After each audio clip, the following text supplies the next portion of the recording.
es súper interesante cómo se van enlazando los tres profesores, los tres textos que nos mandan. O sea, de repente el profesor Humberto habló de tal cosa y de repente lo encuentro por allá. Pero la verdad que me tiene en la cabeza de este tamaño. Porque entonces como que tengo demasiada información y encima quieren que les haga un trabajo. Yo creo que al profesor Humberto le voy a hacer un trabajo que va a ser así. Porque me va a explotar el cerebro, ¿oyeron? De tanta información. Hace falta que este diplomado sea como largo para uno poder producir algo. Pero no les pasa que todo está como acoplándose así de pronto, ¿verdad? Ya a esta altura uno siente como ya cada cosa tiene Sí, a eso me refiero. A eso me refiero. Hay como un engranaje en todo, va engranando, de verdad que muy bien estructurado, lo felicito. Ahora es que necesitamos un ya ha llegado a este punto. Totalmente. Así es. Bueno, de eso trata un poco, creo yo, o sea, esa sería mi opinión, que luego cada quien agarre esos conocimientos y haga algo con eso, quién sabe qué, nosotros tampoco sabemos. O sea, el hecho de que nosotros estemos de este lado no implica necesariamente que sepamos con certeza qué hacer con eso. Yo creo que el reto sería más bien que cada quien se encargue allí como de repensar esas cosas teniendo la cabeza así, ¿no? Porque creo que eso es un poco, entre muchas otras cosas, claro, lo que intentarían ciertas prácticas artísticas contemporáneas. Digo, no estoy diciendo que disfruto que tengas la cabeza así, Gladys, solo que me parece que si la tienes así, el diplomado ha cumplido con su cometido, en parte. Bueno, ahora Ese trabajo todo loco, claro. Ese trabajo todo loco así ensamblado, yo con gusto lo leería también, porque de eso les voy a hablar hoy justamente un poquito. Ok. Quiero hablar del trabajo final. Estamos entendiendo. Bueno, ya tenemos 10 minutitos más, 11, ¿no? Si quieren, bueno, sí, 10. comenzamos O sea, y bueno, se pueden ir integrando las demás personas. ¿Sí? Bueno, para la sesión de hoy quiero, tratar el tema que estaba previsto de la memoria y el archivo, ¿sí? Y voy a intentar relacionarlo un poco con lo que vimos la semana pasada y a dejar un par de pistas abiertas de lo que veremos la semana que viene, en nuestra penúltima sesión. Y dedicar al final unos 10, 15 minutos quizás a hablar de la evaluación final precisamente. ¿Sí? Me gustaría contarles lo que imagino, lo que propongo, escuchar ustedes qué ideas tienen y ver qué podemos armar para esa evaluación final. ¿Okay? Eso es más o menos a lo que quiero dedicar la sesión de hoy, si les parece bien. Entonces, la semana pasada hablamos varias cosas. Básicamente hablamos de la apropiación como una práctica muy común, ¿no? En ciertas obras contemporáneas. Y al hablar de la reapropiación, pensábamos o repensábamos más bien una serie de conceptos, ¿no? Que están ligados a lo que usualmente entendemos por creación artística, ¿no? La idea del autor, por una parte, la idea de la creatividad y por ende la idea de la originalidad, ¿no? De las obras, si es que son originales y cómo lo son. Y hablamos del plagio, entre otras cosas, ¿no? Y hablamos de esa práctica del montaje o del ensamblaje o del collage, o como la queramos llamar, que nos permite reensamblar, precisamente conectar, juxtaponer, ¿no? Montar, pues, distintos elementos que vienen de aquí y de allá, ¿no? Para proponer que más bien la creatividad sería eso, ¿no? Una estrategia de reensamblaje y no tanto de la creación de una cosa absolutamente nueva y de la nada. Entonces esa idea del montaje me parece importante retomarla hoy, pero más bien para la idea de la memoria, ¿sí? La idea del archivo. Lo que quisiera proponer hoy es una serie de casos en torno a la lectura que les recomendaba, que no sé si pudieron hacer, ojalá que sí, de Ana María Walsh. En torno a esa lectura les quiero proponer una serie de casos que en buena medida parten de ese supuesto, parten del supuesto de que las obras de arte contemporáneo funcionan, entre otras cosas, a partir de operaciones de montaje. Y en este caso aplicadas a la idea del archivo y de una serie de documentaciones que construyen, reconstruyen la memoria, lo que entendemos por memoria, por tiempo, por historia, por experiencia individual. Esa es un poco la idea de la sesión de hoy. ¿Okay? Entonces, déjenme compartirles, ir al grano con la presentación y contarles un par de cambios que hice como en la estructura, a ver si funcionan bien y bueno, como siempre pueden ir interrumpiéndome si tienen alguna duda o pregunta. Creo que ya pueden ver, ¿no? ¿Ya pueden verla? Sí, se ve perfecto. Ok, chévere. Bueno. En lugar de plantear un primer momento de la sesión con una revisión más teórica sí, o histórica incluso, y al dejar para el final los 3 casos importantes que quisiera compartir, traté de hacer que toda la sesión estuviese articulada en torno a esos 3 casos, entonces los voy a ir soltando a lo largo de la sesión. No voy a esperar al final para dejarles esos 3 casos, sino que más bien voy a ir trenzando toda la clase, ¿no?, en torno a esos 3 ejemplos en particular. Les voy a dar otros ejemplos extra, por supuesto, solo quiero centrarme principalmente en esos 3, de una manera mucho más orgánica, digamos, ¿no?, y fluida a lo largo de la sesión, que es un poco, sostendría yo, siguiendo el argumento de la clase, es un poco la forma en la que funciona la memoria, ¿no?, de manera mucho más fluida y orgánica. Y además de eso, no solo les quiero compartir 3 casos particulares, ¿no?, de artistas individuales, como solemos hacer en otras clases, sino que también les quiero compartir al final, ahora sí al final de la clase, 3 casos de exposiciones, más bien, que hay muchísimas más, por supuesto. Estas son 3 que me interesan a mí respecto a la práctica del archivo en el arte contemporáneo. Podríamos hablar de muchos casos, yo escogí 3 que me siento cercanas a ellas y me interesan, ¿sí? 3 exposiciones en particular. Bueno, ese es el plan de la clase. Para empezar, la idea de la memoria es central en la discusión de estas prácticas que trabajan en torno al archivo, porque entenderíamos la memoria, siguiendo el argumento del texto, no como una cosa del pasado, es decir, no como un mero recuerdo, algo que está allí atrás y que volteamos la mirada para ver, sino más bien como una articulación constante, ¿no?, presente, continua. Pues, ¿no?, una cosa que está constantemente ocurriendo y que estamos constantemente reelaborando. Y en ese sentido, entenderíamos la memoria, siguiendo el argumento del texto, como una cosa más artificial de lo que parece, como una cosa más bien que solemos inventarnos, pues, ¿no?, la memoria como una cosa que está allí rozando la ficción, ¿no?, como toda historia. Y no tanto como un recuerdo, ¿no?, puro, ¿no?, y nítido, que simplemente recuperamos, ¿no?, de ese saco del pasado, que es nuestro pasado. Bueno, en fin, eso lo podemos ir tocando a lo largo de la sesión. Quería empezar con una cita que tomo de uno de los libros que cita, una de las fuentes, pues, que cita Wash en el texto. Cita al menos unas 2 o 3 claves para entender este asunto. Cita a Jacques Derrida cuando habla del mal de archivo, cita a Hal Foster, el impulso a archivo es el título del ensayo de Hal Foster, y cita también a Foucault en la arqueología del saber. Y yo me quiero quedar precisamente con esa cita de Foucault para entrar en la discusión de cómo el archivo replantea lo que entendemos por memoria y qué deberíamos entender por archivo, ¿no?, que no es literalmente solo esa caja, ¿no?, donde acumulamos papeles. Puede ser eso, por supuesto, y puede ser mucho más. ¿Alguien me ayuda, porfa? No sé si la ven bien, si está de buen tamaño y me ayudan a leerla, porfa. ¿Lo leo? O sea, ¿quieres que lo leamos? Sí, porfa. El archivo es, en primer lugar, la ley de lo que puede ser dicho, el sistema que rige la aparición de los enunciados como acontecimientos singulares.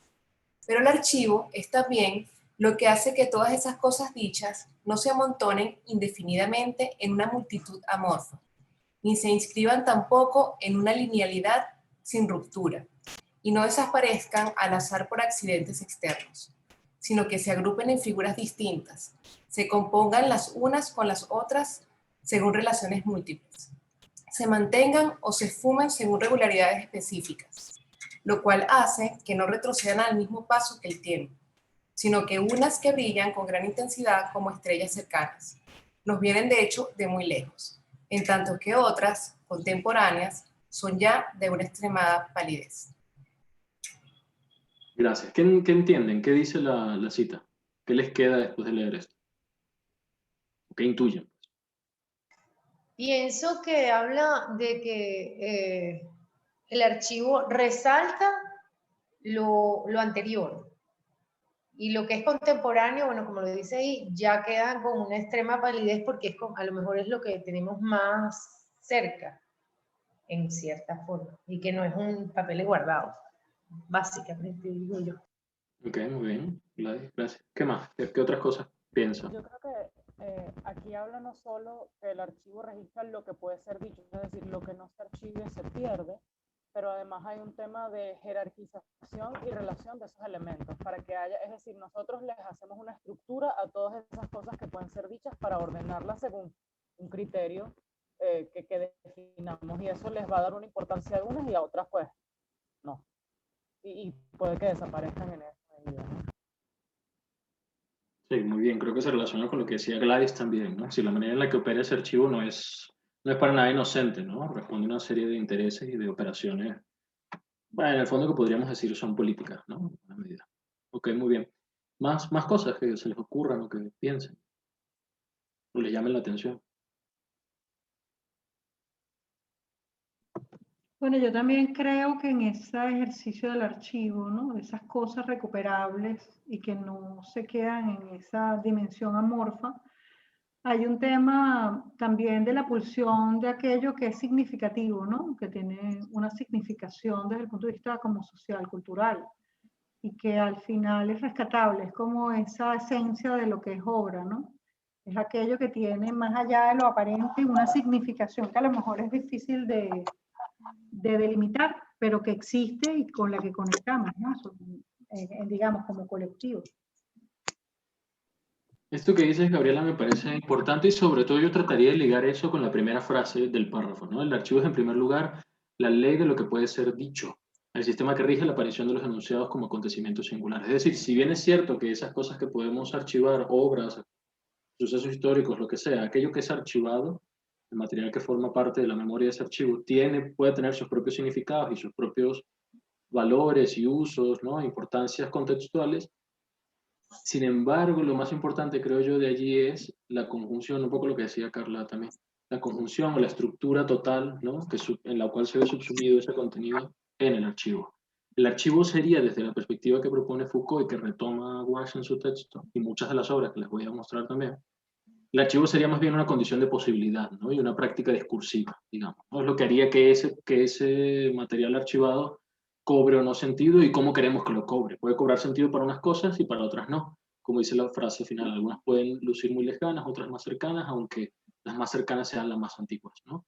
Es decir, hay que priorizar, digamos, siempre que llevamos a cabo una tarea de archivo, ¿no? Y de organizar una serie de informaciones. Esta cita, como para provocar la discusión, me parece clave para que no nos quedemos con la mera idea de que un archivo implica recolectar material y ordenarlo en un solo lugar, ¿no? Eso es fundamental, por supuesto, pero ese propio proceso de organización lleva consigo otra serie de operaciones mucho más complejas, quizá y para nada inocentes, ¿no? Están completamente dirigidas hacia una intención. Grosso modo, yo resumiría la idea del texto así. Me parece importante rescatar estos puntos. Uno, que el archivo implica una doble posibilidad, por una parte física y por otra conceptual. La física que implicaría la arquitectura per se del archivo, es decir, ese lugar material donde se acumulan esas cosas básicamente, pero también junto con esa estructura física, con esa arquitectura, una lógica del archivo, es decir, una matriz que nos permite ordenar conceptualmente a través de citas, ¿no? Esta segunda, sería la más importante para la sesión de hoy. No es como que no vayamos a ver casos donde literalmente haya prácticas de archivo, es decir, donde artistas o exposiciones incluso se encargan de organizar, de buscar primero, investigar y luego organizar materiales, sino que además de ver eso vamos a ver artistas que utilizan el archivo como una especie de procedimiento, digamos, ¿no? Para generar conexiones y reescrituras, ¿no? A lo largo de sus trabajos. Con ejemplos quizás eso se entienda un poco mejor, pero bueno, me interesa que se queden con esta idea del archivo como arquitectura, una estructura física pues, y el archivo como lógica o como matriz conceptual. El archivo, dice Walsh, supone, entre otras cosas, o archivar, supone, entre otras cosas, vencer el olvido, es decir, recordar, mantener, ¿no?, vivas ciertas cosas. Y en ese sentido, organizar ese archivo, tanto arquitecturalmente como en sentido lógico, implica recrear constantemente la memoria. Eso supondría que la memoria, como dije hace un ratito en la introducción, no es algo que está ya en el pasado y que tenemos que retomar simplemente, sino que está constantemente ocurriendo aquí en el presente y le estamos reescribiendo, ¿no? Y esto en realidad es una cosa que yo diría no es exclusiva de la memoria, sino que viene de muchas otras reflexiones, quizá autores sobre todo postmodernos, que piensan que la historia en general, la disciplina de la historia, es una suerte de ficción, es un género literario, dirían algunos autores. Incluso ahorita les escribo algunas referencias por el chat si quieren. Igual que cualquier otro género, como la novela, o la crónica, o la poesía, o lo que sea, la historia juega con una serie de personajes, es decir, el historiador está constantemente reconstruyendo, ¿no?, una serie de sucesos con eso, personajes, acciones, acontecimientos, lugares, emplazamientos, de una manera bastante arbitraria, diríamos. El archivo y la memoria funcionan más o menos igual, ¿no? Hay siempre un principio rector que responde a un contexto y a un uso en particular, ¿ok? Bien, entonces estos 4 puntos creo que resumen el resto del argumento. Yo me fui muy rápido con el texto para que hubiera tiempo más bien de ver casos, pero estos puntos creo que resumen bien el resto del ensayo que leyeron. 1. Los archivos no suponen narraciones lineales e irreversibles, ¿sí? No necesariamente tienen, no podríamos detectar una suerte de fin, ¿no? Digamos, una finalidad más bien en ese archivo, sino que pueden ser mucho más fragmentarios, caóticos incluso, no necesariamente tienen que ser lineales, pues. Y aunque lo fuesen, esa linealidad no es definitiva, es decir, la podemos reacomodar constantemente con la idea del montaje de la que hablábamos la semana pasada, básicamente. 2, tanto la arquitectura, es decir, la estructura más física, como la lógica, la matriz conceptual del archivo, están abiertas en realidad a convertirse en combinaciones distintas, a poder reposicionarse, ¿no? A través de esas prácticas de montaje de las que hablé. 3, los materiales que contienen ese archivo son, en su mayoría, si no es que todos, proclives a ser seleccionados y combinados de formas distintas dependiendo de quién trate ese archivo, ¿sí? Obviamente, la persona que archiva en primer lugar o que produce esas prácticas de archivo supone, ¿no? Una función y una combinación en específico, y las personas que reelaboran ese archivo podrían cambiarle, en ese sentido, cambiar por completo también la historia, la narración, la memoria que construye ese archivo, ¿sí? Son mutables, pues, digamos. Y 4, por último, las narraciones que producen los archivos evidencian la posibilidad de múltiples lecturas y múltiples interrogantes, que, en pocas palabras, supone que la memoria es coyuntural, es contextual, es situada, ¿sí? No es una memoria universal y replicable para todos los casos, sino que es profundamente subjetiva, obvio, pero además está situada y localizada en ciertos momentos, en ciertas coyunturas muy específicas, ¿sí? De allí que yo cierre, esta no es una idea que aparece tal cual en la lectura, pero yo creo que puede funcionar muy bien. Cierro este resumen con esta idea, ¿no? La memoria se constituye de una manera sociotécnica. Quisiera parar aquí un segundo y hacer un paréntesis respecto a esta cosa sociotécnica de la memoria. Y quisiera citar, se los puedo escribir en el chat y ahorita leo todo lo demás que han escrito. Quisiera citar el trabajo de un filósofo llamado Bernard Stiegler. Un filósofo francés, pupilo de Derrida y en buena medida inscrito en las reflexiones que cita aquí Ana María Walsh, que escribe un libro titulado La técnica y el tiempo, y subtitula el primer volumen de esos libros, pues son como 3, El pecado de Epimeteo. Epimeteo, no sé si lo conocen, Epimeteo, o sea, la figura mitológica de Epimeteo.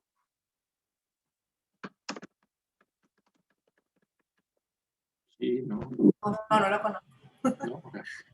Epimeteo, se lo estoy escribiendo aquí, hermano de Prometeo. A Prometeo supongo que sí lo conocerán, en realidad es como el famoso de la familia, digamos. Prometeo, Angie acaba de escribir algo, supongo que te refieres a Prometeo, Angie. Prometeo es este dios muy famoso, supongo que lo conocerán por eso, en la mitología griega, por haber robado el fuego a los dioses, a Hefesto específicamente. Toda una metáfora de lo que representaba entregarle, ¿no?, a la humanidad la técnica, ¿no? Bueno, el total es que a Stiegler, este filósofo, le interesa revisar ese mito, pero no desde la perspectiva de Prometeo, sino desde la perspectiva de Epimeteo, su hermano, un personaje un poco olvidado, digamos, dentro de esa mitología.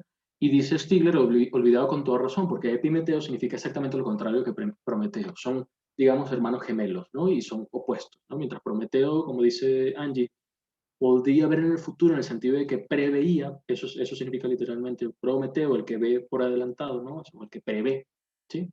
Y el que todo lo sabe y el que todo lo recuerda. Epimeteo es el contrario, el que ve hacia atrás y el que olvida, el que nada puede recordar. Un dios ligado al olvido, ¿sí? Y está como despistado también. Ok, entonces Stiegler revisa todo este cuento largo, juro que va a regresar a la clase y al asunto del archivo y la memoria. Solo tengan paciencia.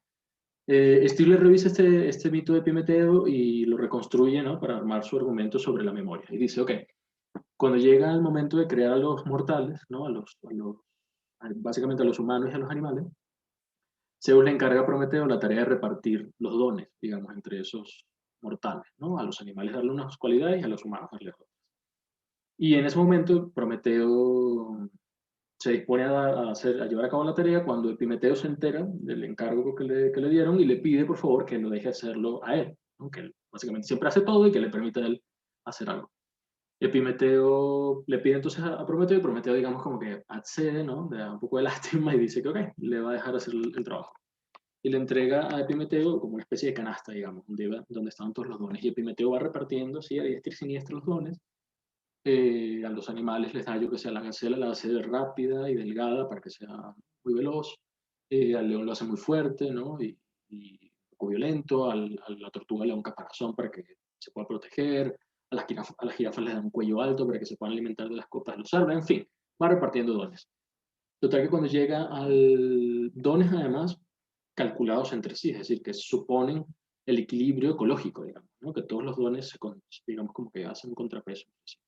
Pero cuando llega a los humanos se da cuenta que se le acabó todo, que se emocionó con lo demás y no le dejó ningún atributo, ningún don a los humanos. Y hace lo que todo buen hermano hace, va con su hermano para decirle que metió la pata y que necesita resolverla. Y allí es donde Prometeo hace lo que todos sabemos que hace, que es acudir, ¿no? Al taller o a ir a la fragua de Festos y robar el fuego. Y es por eso por lo que es castigado y demás. En fin, el resto del mito es conocido.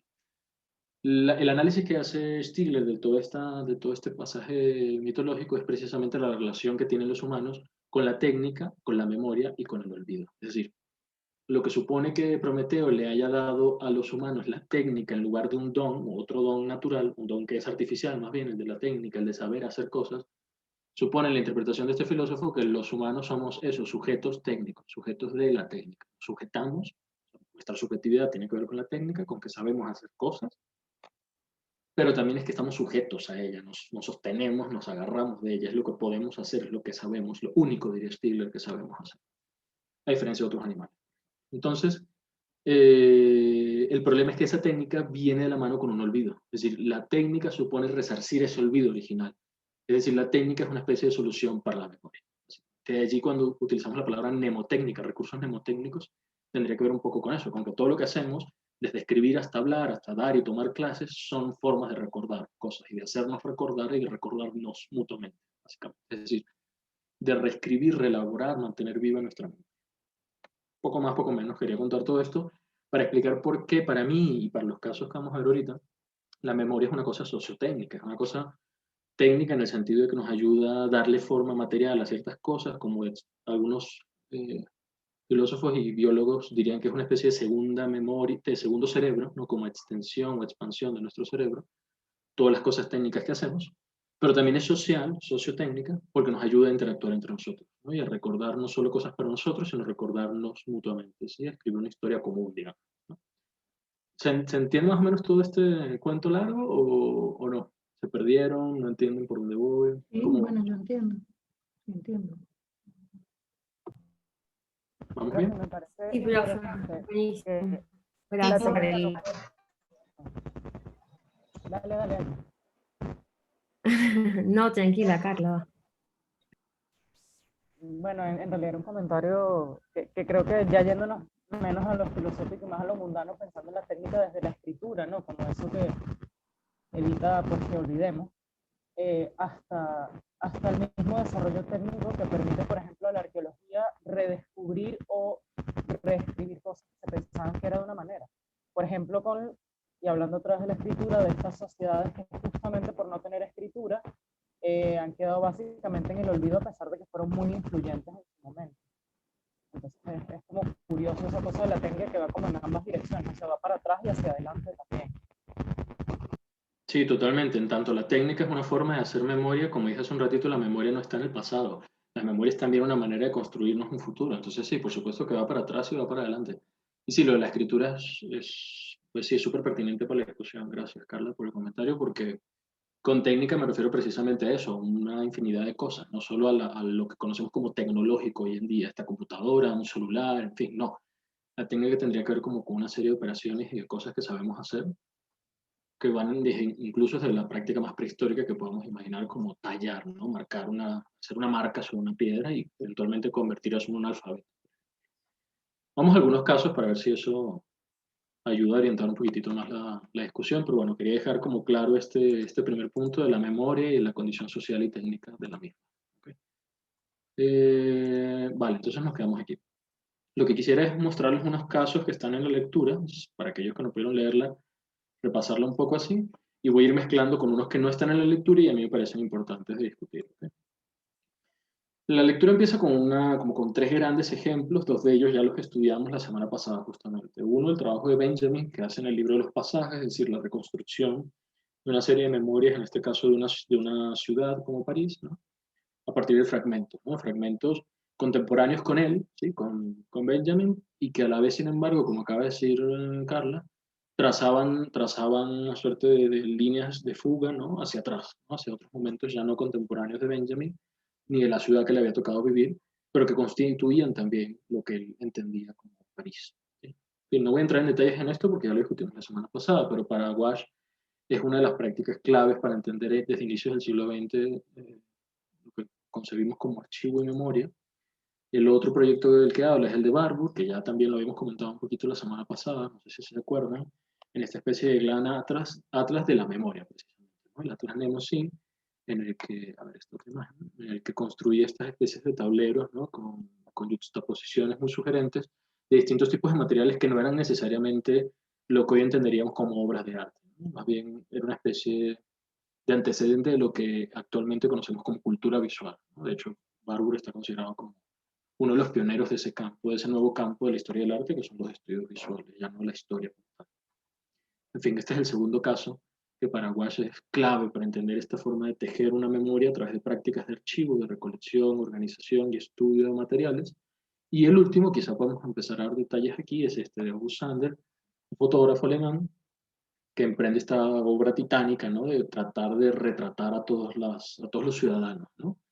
De un siglo, los ciudadanos del siglo XX. Y lo que hace es más bien una suerte de catálogo de distintas profesiones, en realidad, con la aspiración de que esas profesiones indicaran algo sobre esos sujetos, ¿no? Que nos dijeran algo más sobre ellos, y en realidad hace eso, como una especie de gran atlas también, ¿sí? Aunque acompañado solo de imágenes, no tanto de textos, con distintos sujetos, distintas formas de subjetividad en ese sentido.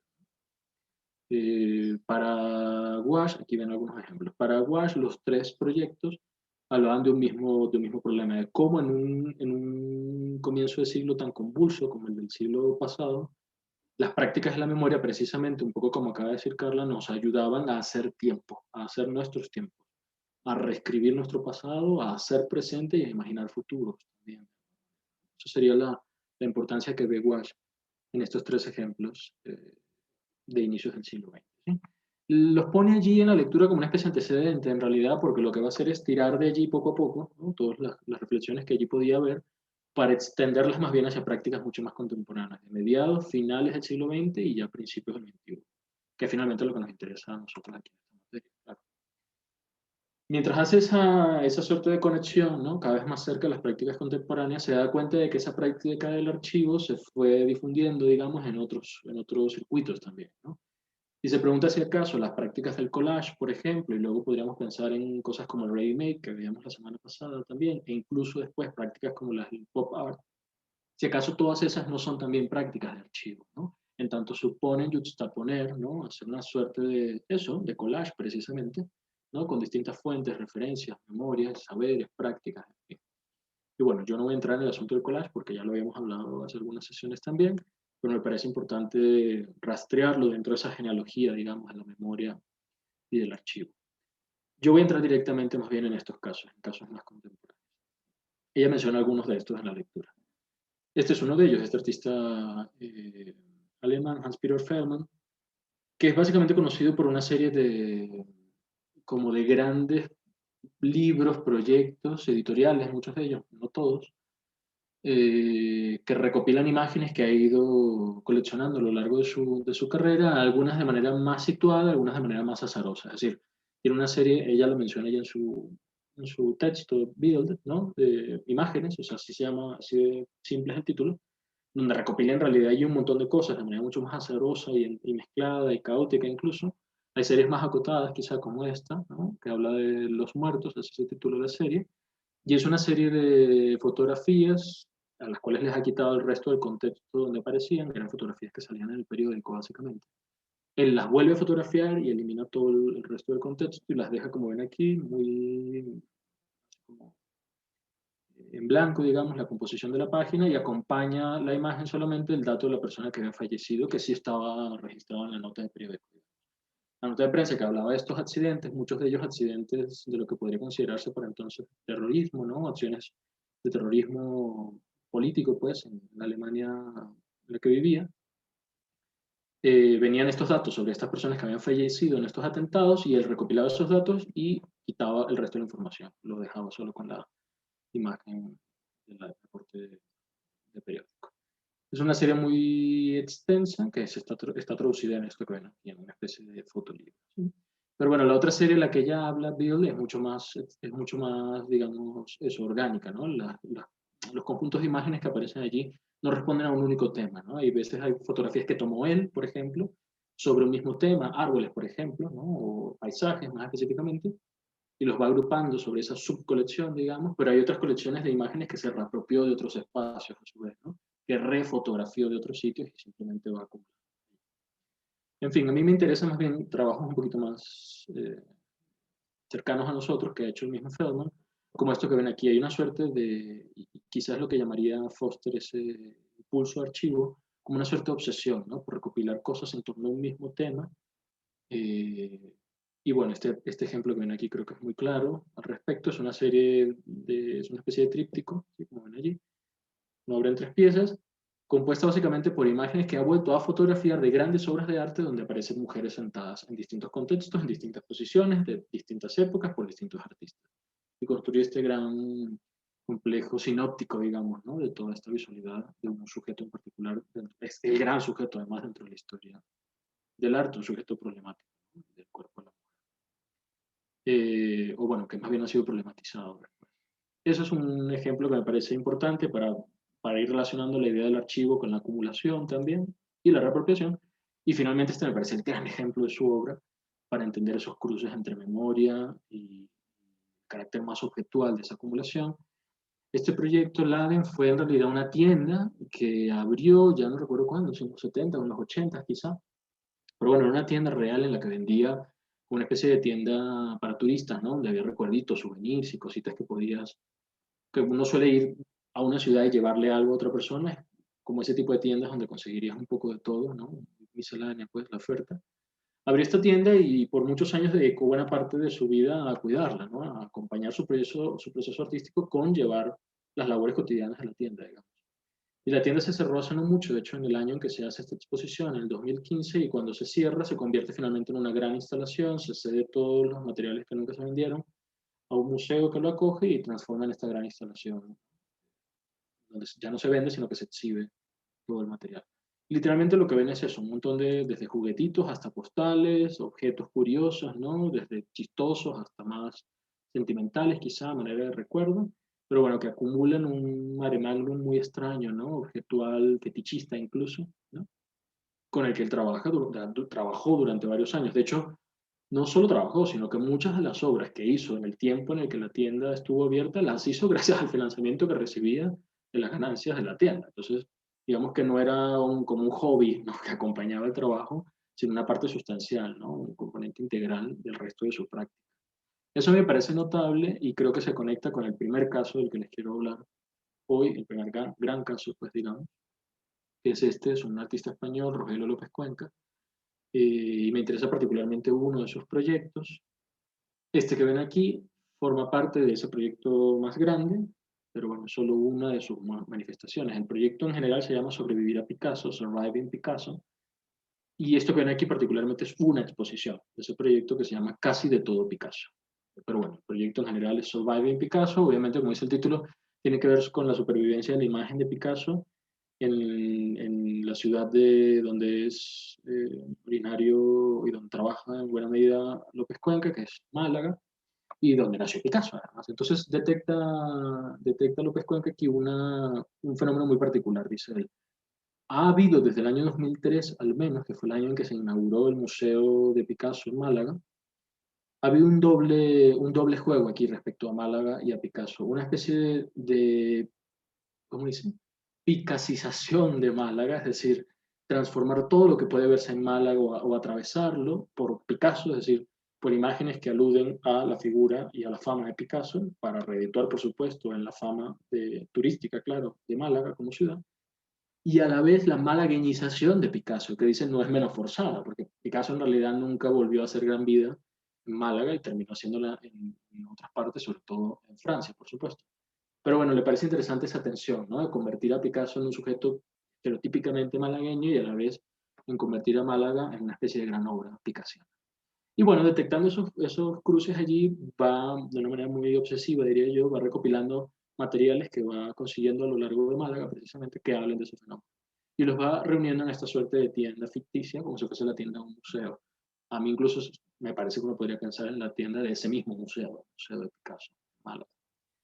Funciona así básicamente la instalación, con esta serie de cosas que él va, merchandising, ¿no? Muy pop todo, que él va consiguiendo, tazas, postales, imanes, muñequitos, franela, en fin, cuadros, revistas, en fin, todo lo que va consiguiendo que tiene que ver con la unión Málaga-Picasso, y lo va juntando en este lugar y va documentando también todo ese fenómeno en la ciudad, es decir, la manera en que se decora la ciudad utilizando la iconografía muy propia de la obra de Picasso, tiendas que se llaman como Picasso, en fin, habla incluso de que el fenómeno de Picasso va más allá de Málaga, incluso se podría extrapolar a España en su totalidad, porque el carro de la policía, me parece que el nombre es precisamente un Citroën Picasso, ¿no? Entonces, hay algo allí que le parece que regimenta la propia vida de España en torno a ese fantasma, un poco forzado, dice él, de Picasso. Entonces, bueno, el proyecto tiene esta como doble dimensión y se traduce finalmente, y aquí está, esta es la imagen de la construcción del año 2003 del torno al museo. Y bueno, eso se traduce en esta gran instalación, ¿no? De manera de tienda gigantesca. Y luego tiene otra dimensión de trabajo de archivo que habla precisamente de cómo los archivos los construimos, no solo los estudiamos, sino hay algo ahí de manufactura, pues, ¿no? Que tiene que ver con estos montajes que hace retomando imágenes también claves de la ciudad e interviniéndolas, ¿no? En torno a la imagen de Picasso.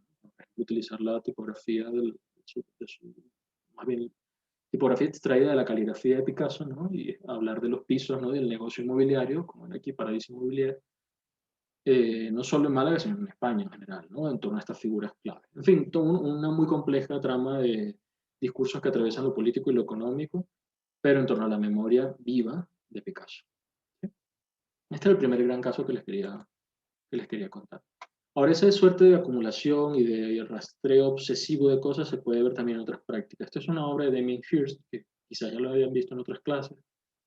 Uno de estos importantes artistas de esa nueva generación conceptual que sale de Goldsmith en Londres, y que bueno, que es un proyecto que ha llevado a cabo durante muchos años. De hecho empieza, ustedes lo ven aquí en esta edición, pero el proyecto empieza con uno solo de estos gabinetes, hay muchos otros, empieza con uno solo de estos en los años finales de los 80, me parece, cuando se está graduando de la carrera, y bueno, poco a poco fue haciendo otros gabinetes y ha ido extendiendo, digamos, la obra.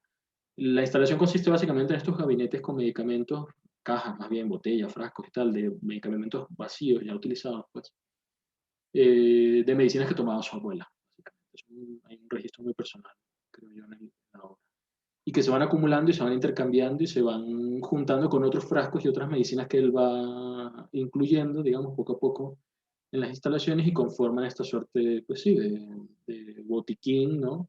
Que habla no solo de un cuerpo en particular, que tiene que ver con un ser querido de Hirst, sino en particular con un cuerpo discursivo, como decíamos hace un rato, ¿no? Y de que cuenta de nosotros, los objetos que recopilamos, que cuentan de nosotros nuestras obsesiones, las cosas con las que solemos familiarizarnos, bien por gusto o bien por necesidad, como en el caso de un medicamento, ¿no? ¿Qué pasaría si recopiláramos precisamente todas las cajas de los medicamentos que hemos usado a lo largo de nuestras vidas, ¿no?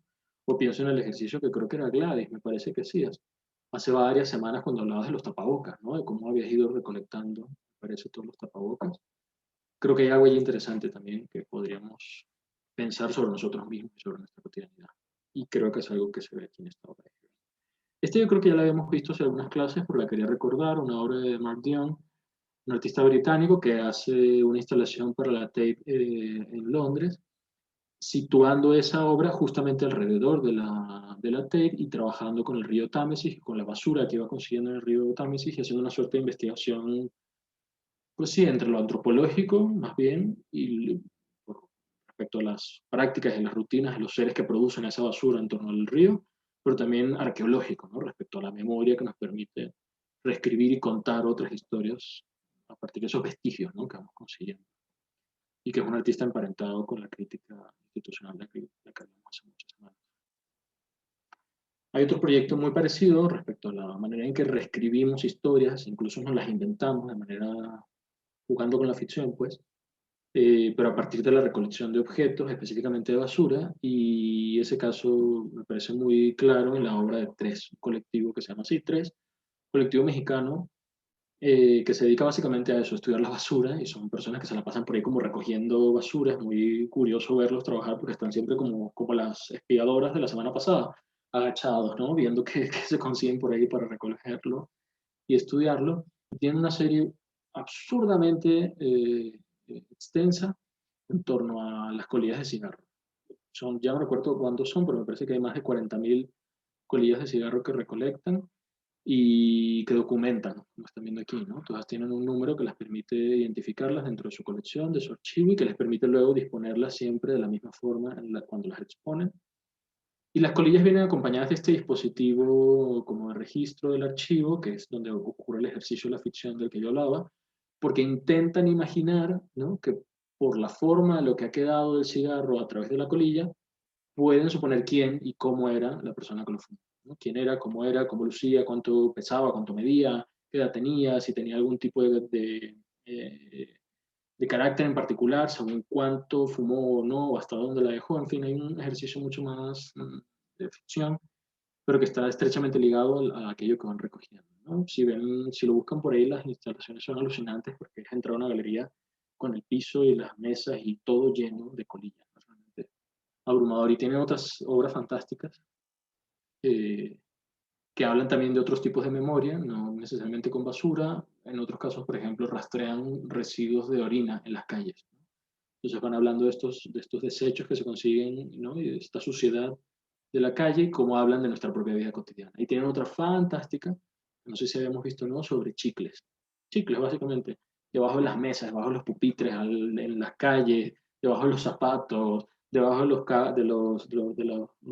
carros y de los cauchos en general, en los teléfonos públicos, en fin, en todos los postes de luz, donde hay chicles, dicen ellos, hay una forma de estudiar un conjunto de rutinas y de patrones de hábitos y de conducta, ¿no? Entonces, bueno, me parece que es otra manera de armar un archivo y de contar una historia, solo que esta vez en torno a la basura, aquello que queremos desechar, básicamente. Y bueno, quería combinar otra serie de obras que ya hemos visto, recordarlas un poco y que hablan también de otro tipo de memoria. Una más presente quizá, ¿no?, que va construyendo poco a poco el artista en cuestión. Esta ya la habíamos visto, estas obras de Oncaguara, una serie de postales muy famosas, creo que la vimos en la primera clase, de hecho, cuando hablamos del arte conceptual. Postales que básicamente envía a amigos, colegas, curadores, críticos, en fin, galeristas, contándoles un poco de sus viajes, de su vida, ¿no?, y dando una suerte de fe de vida, precisamente, a partir de las obras. Ahora, ese trabajo con las fechas me recuerda mucho a esta obra de un artista venezolano, Julián Iguerey, no sé si conozcan, particularmente una exposición que hubo hace mucho en la oficina número 1, de varias obras de Iguerey que se juntaban allí en torno a la idea de la memoria y de la historia y del tiempo, básicamente, ¿no?, y del tiempo y de la experiencia. Aquí más o menos hay una muestra de lo que se veía en la exposición. Iguerey estampó una serie de franelas con serigrafías con las fechas de un año, eran 365 franelas con todas las fechas, ¿no?, el mes, el día, el año. Comienza con un negro muy intenso, ¿no? Me parece que empieza en octubre la serie y termina ya en el octubre del año, septiembre más bien del año siguiente, con un blanco. Ya no se podía leer, de hecho, eran blanco, unas letras blancas estampadas sobre una franela blanca. Y las usó durante ese año, cada día usaba la franela correspondiente de ese día, y en paralelo iban ocurriendo otras cosas, como por ejemplo que no se afectó ni la barba ni el cabello durante todo ese año, y al final creo que aquí se ve, al final del proceso, y aquí está toda la instalación, se afeitaba, se cortaba todo el cabello, toda la barba, y eso formaba parte también de la instalación, y hablaba de una memoria muy cifrada muy corporalmente, pues, en lo que había ocurrido en ese año. Y bueno, lo que vieron en la foto anterior, aquí era más bien una especie de bitácora visual que acompañaba cada día, es decir, digo, creo que está muy claro lo que ocurrió en ese día en que usó esa franela en particular, y todo eso se veía expuesto en la instalación. Me parece que se conecta muy bien con lo que acabamos de ver de Oncaguara, particularmente por el registro datado, ¿no? Digamos, localizado en una fecha específica.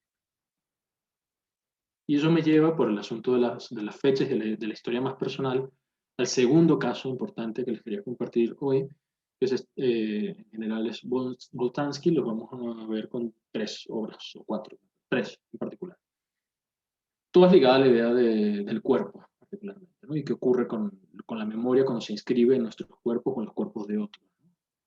Esta es una instalación, como ven allí, muy grande, que hace en torno a una serie de obituarios que recoge periódicos, ¿no? De personas suizas, en particular, eran todos suizos, que habían fallecido. Se recopila en diarios suizos a distintos obituarios que se habían publicado, un poco como el ejercicio que vimos hace un ratito de las fotos que se extraían de los diarios. Él vuelve a fotografiar estas fotos de los obituarios, les quita todo el resto de la información. Aquí no conserva ni nombres, ni referencias, ni las palabras de los familiares, ni nada, y traduce y pega esas fotografías que ha vuelto a hacer en estas cajas como archivos metálicos, ¿no? Muy viejas, que parecen urnas también, ¿no? O que parecen, sí, como urnas, y que hablan precisamente del carácter mortuorio de la instalación, pero que hablan, creo yo, también como una especie de régimen burocrático que atraviesa los archivos, por supuesto, pero también la memoria y la vida. Es decir, que la vida es eso, no más que un proceso, o parece a veces, no más que un tratamiento burocrático, ¿no? De nuestros cuerpos,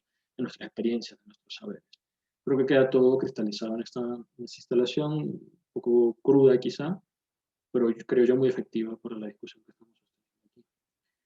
En ese mismo orden de ideas en torno al cuerpo, en torno a la memoria, cómo se corporizada, digamos, esta otra instalación, que como ven también es gigantesca, pero que explica muy bien el tipo de trabajo que le interesa, o de preguntas que le interesa hacerse a Boltanski, es una obra muy ligada, creo yo, y creo que no soy solo yo, sino los críticos que la han pensado, y el propio Boltanski cuando ha hablado de ella, muy ligada a su memoria personal y a ser una especie de hijo del holocausto, digamos, ¿no? Es un artista judío, de padre judío también, la madre creo que no era judía, pero en fin, que vivió de cerca, digamos, la historia, ¿no? Del holocausto, y para eso de alguna forma está cristalizado aquí, ¿no? Con las pilas de ropa, una ropa desechada, ropa que se ha tirado a la basura, pues digamos, y que se recupera en esta pila gigantesca, ¿no? Que se va moviendo de manera mecánica con ese brazo que ven arriba, ¿no? El brazo básicamente agarra algunas prendas, las deja caer y las vuelve a agarrar y las deja caer constantemente.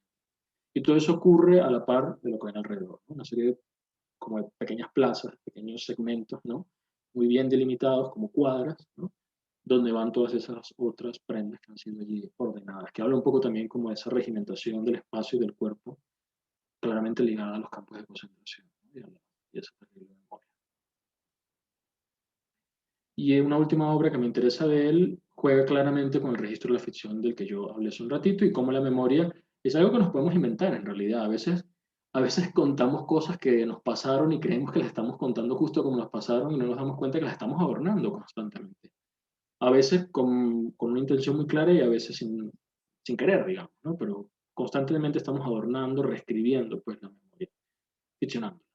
Entonces esto es básicamente lo que ocurre aquí. Es una especie de fotolibro también, convertido en una especie de archivo, de expediente de archivo, ¿no? Aquí ven el sobre, dentro del sobre van todas estas hojas, todos estos folios, con las fotos y las ilustraciones que hacen, que imaginan su muerte. Así básicamente es un expediente que imagina las condiciones en las que morirá, ¿no? En un accidente en particular que no ha ocurrido, ¿no? De allí el título de la instalación, la reconstrucción de un accidente en el que encontraré, que no me ha ocurrido todavía, en el que encontraré la muerte. Entonces creo que hay aquí algo particular respecto a al primer slide que veíamos, ¿no? La memoria la construimos. La memoria no existe per se, así en medio de la nada, sino que la hacemos. Voy a ir un poco rápido para llegar al tercer caso más importante y tener una pequeña discusión si quieren, y luego hablar de las 3 exposiciones finales, ¿okay? Hay en el texto de Ana María Walsh otra serie de artistas que me parecen relevantes, y yo conecté con otros casos que me parecía importante discutir también, que no son particularmente los que ella detecta como los más relevantes, ¿no? Ella está muy, hacia el final del texto, está muy interesada en una escuela particular del arte alemán contemporáneo, específicamente la fotografía, lo que se conoce como la nueva objetividad, ¿no? De la escuela, creo que ya lo mencioné, de la escuela de Düsseldorf.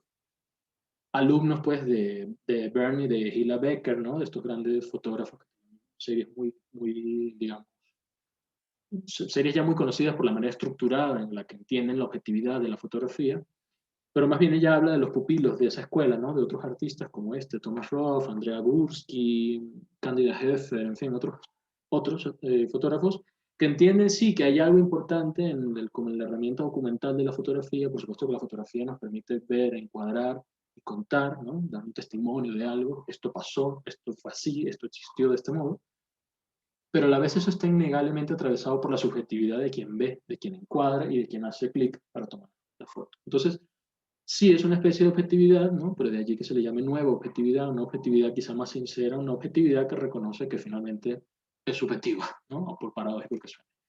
De esos casos, ella rescata aquí a Thomas Roth, muy famoso por esta serie de fotografías tipo Pasaporte, dice ella, ¿no? Muy policiales incluso, muy frías, ¿no? Muy impersonales, que un sujeto permitiría darte la misma en cantidad de datos, de información, que la de otro sujeto, ¿no? De este tipo que vemos aquí, a esta señora de acá, a esta otra joven, a este otro, más o menos obtenemos la misma información. Dice Roth que todo ocurre en una suerte de contacto superficial, ¿no? Claro, las fotos no son tan chiquitas como ustedes las ven aquí, son gigantescas, son de 2 metros o más de alto y 1,5 o más de ancho, y vistas así son realmente abrumadoras y al contrario, te dan un nivel de detalle espectacular, ¿no? Y sin embargo, ese nivel de detalle choca con esa barrera, ¿no? Mucho más fría que te permite llegar hasta allí, ¿no? Digamos que no hay profundidad, dice Walsh, en la fotografía, ¿no? De allí el juego objetivo-subjetivo que parece suponer este tipo de artistas, ¿no? Herederos de esa escuela alemana. Y bueno, ella no habla tanto de estos otros casos, pero me parece importante conectarlos. Esta otra fotógrafa brasileña, la conecto claramente por el recurso a los retratos, ¿no? Las fotografías de rostros de ciertas personas, pero ella no toma las fotografías a diferencia de Roth, sino que hace un trabajo de archivo precisamente, de estudiar archivos. Esta instalación en particular es una instalación muy grande. Es una revisión de archivos no recuerdo el nombre exacto, pero de la comisión que se encargó de diseñar, planificar y construir Brasilia, la ciudad. Esos archivos tenían por supuesto, todo el trabajo, el papeleo como de planos, presupuestos, materiales, demás, pero también tenían todos los archivos de los recursos humanos, digamos, de todo el personal que trabajó en este proyecto y particularmente de los obreros que se encargaron de construir la ciudad, muchos de los cuales fallecieron en los trabajos y yacen allí, enterrados bajo los cimientos de Brasilia.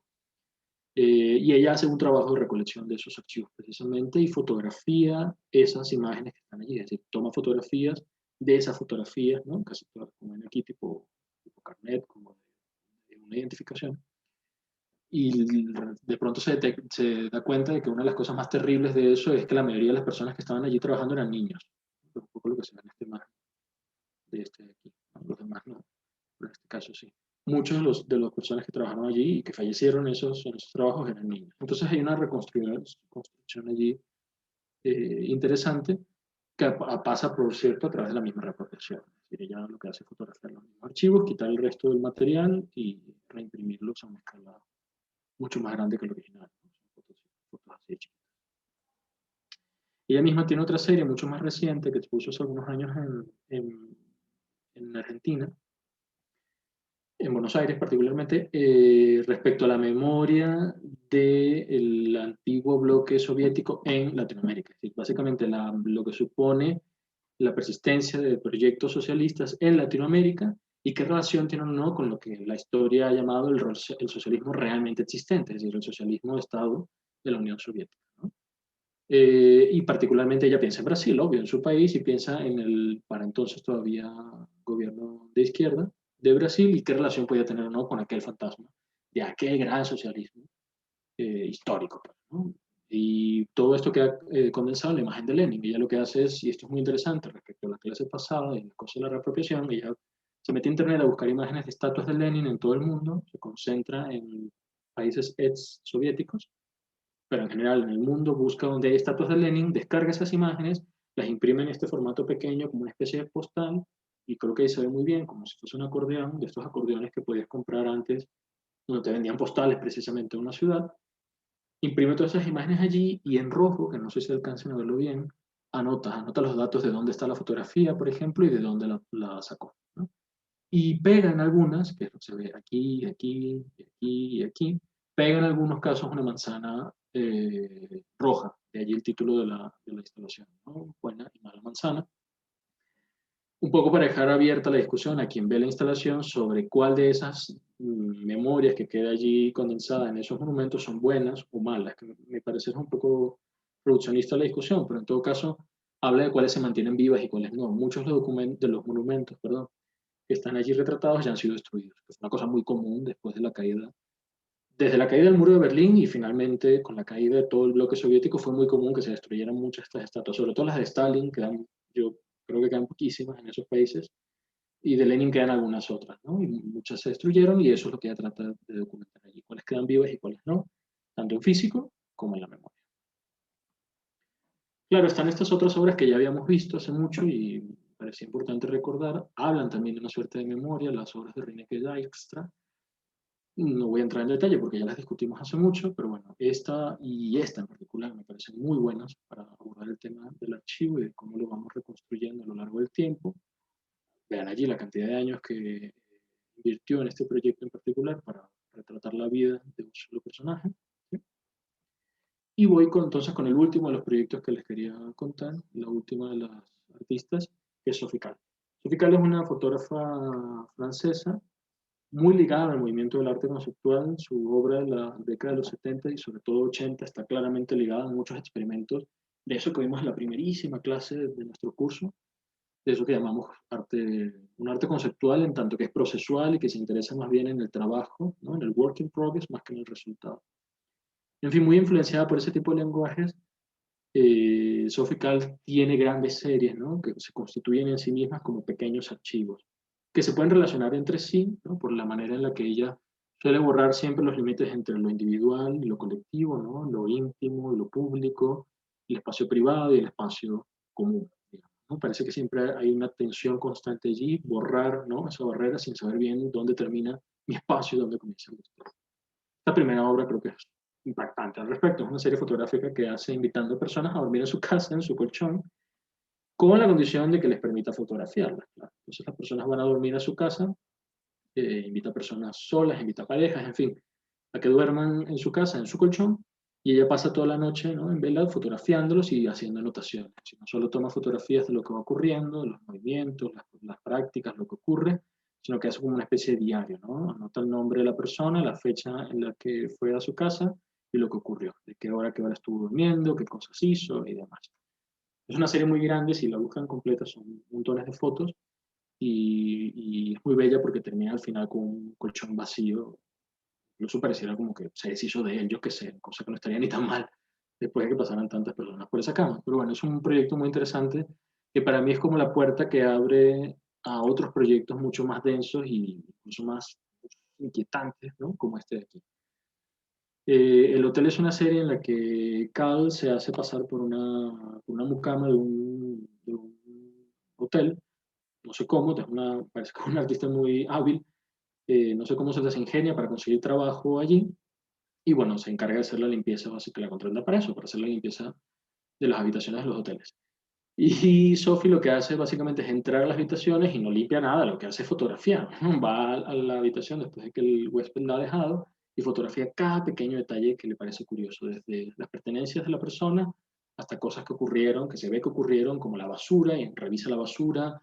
En un caso que creo que no se ve aquí, o creo que es este de acá abajo, no estoy muy seguro porque no se ve muy bien, pero hay un caso particular en el que recrea un papel que pudo haber sido una carta, una nota o lo que sea, que se rompió. Es decir, alguien tenía un papel con algo escrito, lo rompió, lo tiró, ella lo consiguió y lo volvió a acomodar, ¿no? Acomodó los fragmentos, los pedacitos, en un tal que se puede volver a releer, toma una fotografía de ese documento y así, con cada una de las cosas que se encuentran en la habitación, ¿no?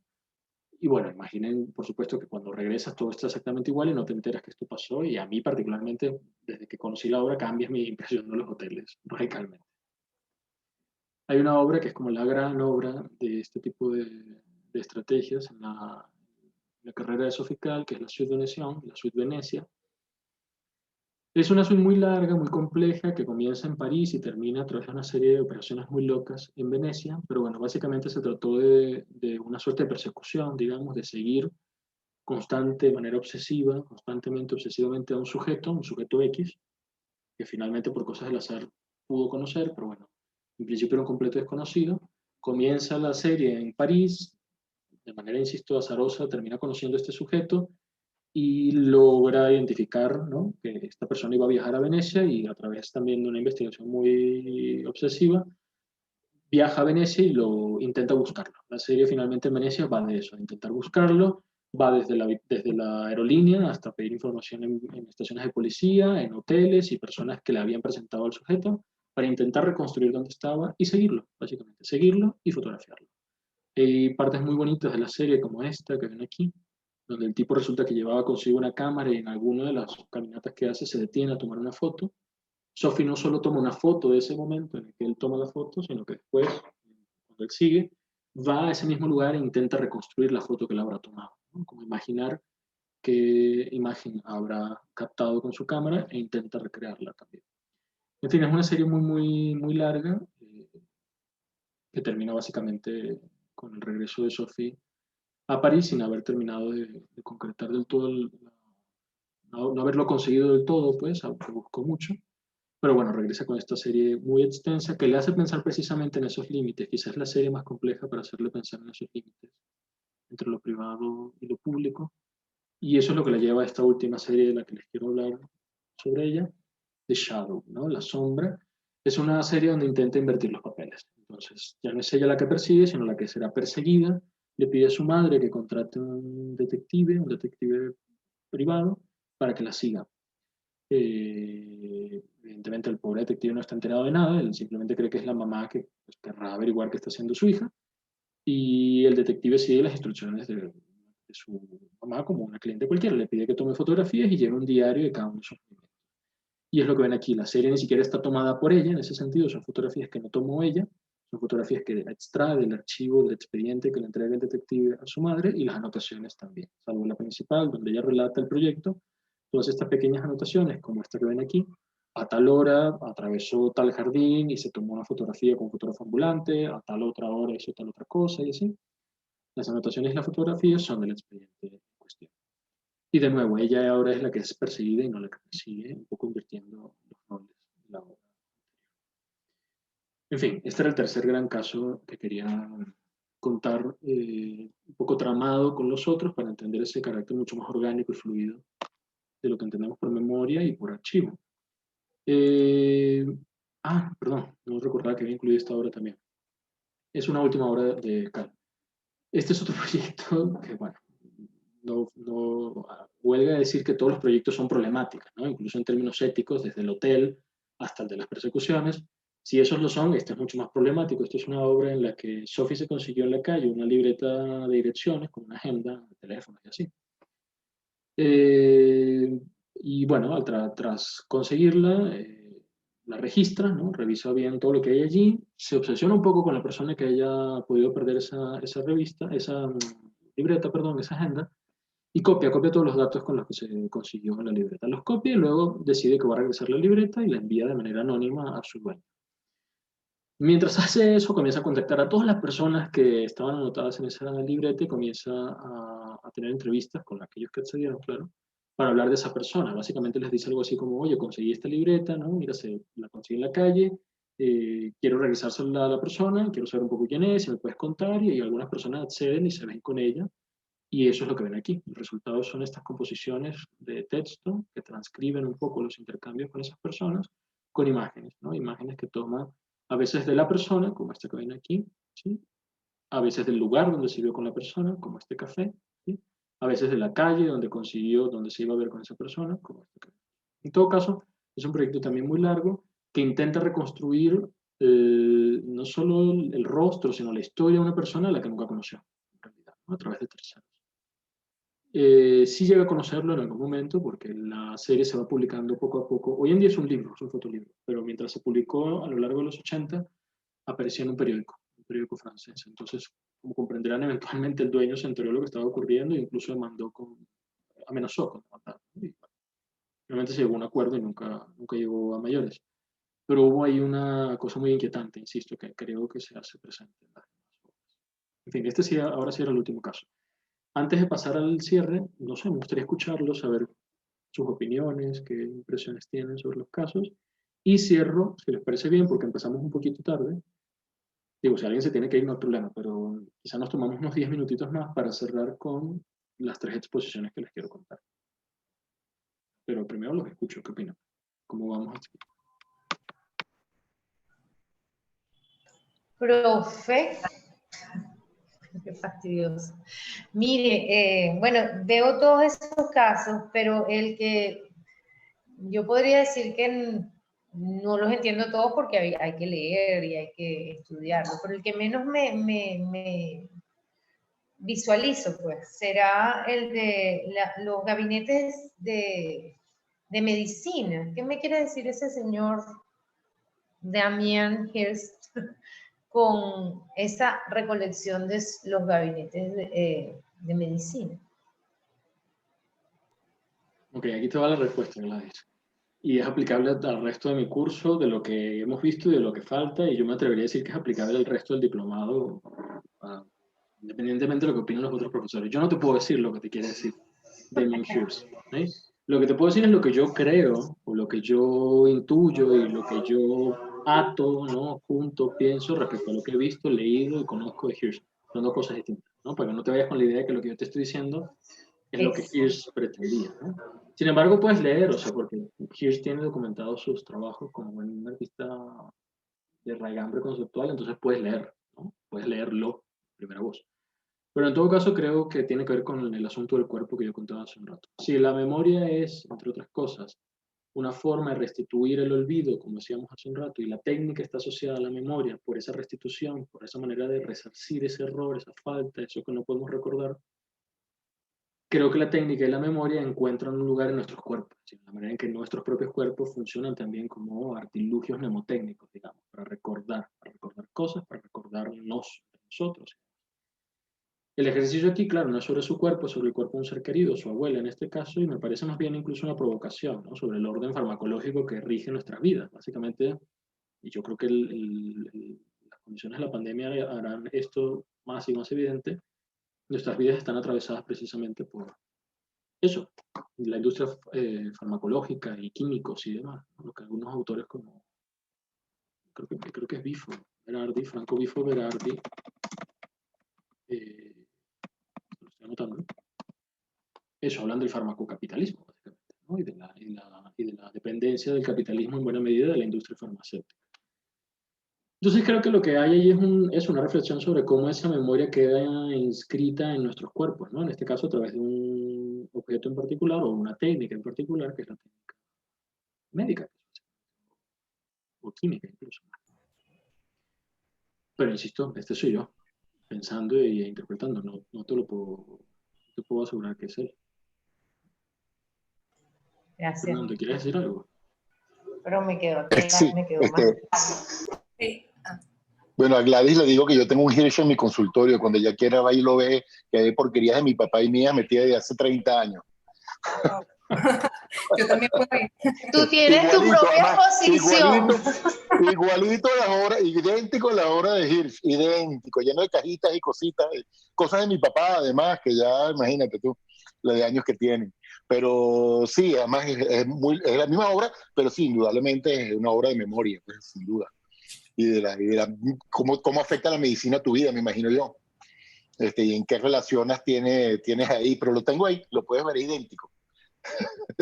Pero yo quería hablar, hablando de los archivos, muchas de las fotografías me recordaron esas fotografías que tenían los vaqueros en la antigüedad, donde se fotografiaban incluyendo a los cadáveres. O sea, se moría un niño y entonces lo cargaban y se tomaban fotos toda la familia con el niño.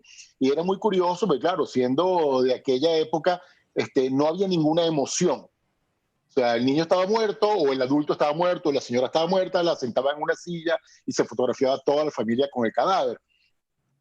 Cosa que hoy en día bueno, a mí particularmente me parece terrible, ¿no? Es horroroso, pero me imagino que es una manera también de buscar un archivo familiar, aún con el muerto inclusive presente en la foto. Y muchas de las fotografías que mostró Renato ahora me llamaron la atención, que me recordaban esas imágenes, ¿no? Imágenes así sin emoción ninguna. Entonces, bueno, me pareció relativo pues, a la exposición de Renato ahora. Es interesante. Me imagino que no tenían la misma intención de ser arte, pero tenían la intención de ser archivo. Sí, sin duda, allí esa distinción no queda tan claro en nuestros artistas, ¿no? No, y creo que es deliberada, ¿no? El borrar esa distinción. Te acabo de anotar ahí, bueno, a todo, Fernando, pero mientras hablabas me hiciste pensar en estos dos autores. Uno, Navi Barbour, que es el mismo que hizo el Atlas Nemocin del que hablamos hace un ratito, que tiene un libro, un librito muy cortito y muy bello que se llama El Ritual de la Serpiente. No habla exactamente de ese tipo de fotos las que tú hablas, Fernando, pero habla de otras fotografías que toma en un viaje que hace al sur de Estados Unidos y retratando una serie de prácticas pues, de comunidades nativas, ¿no? Y bueno, y todas las fotografías que se consiguen en ese viaje. Es un bello libro que habla precisamente no del arte, sino del archivo y de la memoria.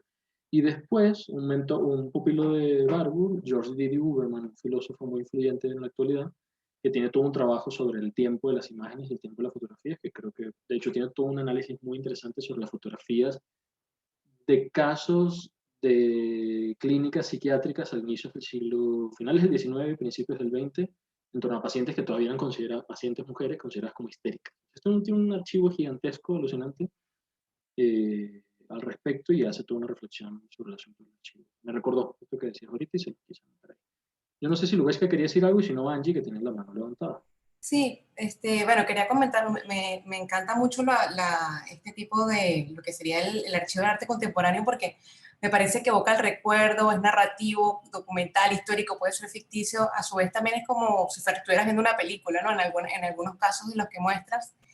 Y también conectándolo un poco con la clase anterior con el profesor Luis, hace como una conexión con lo que sería ese juego que puede tener con el espectador, ¿no?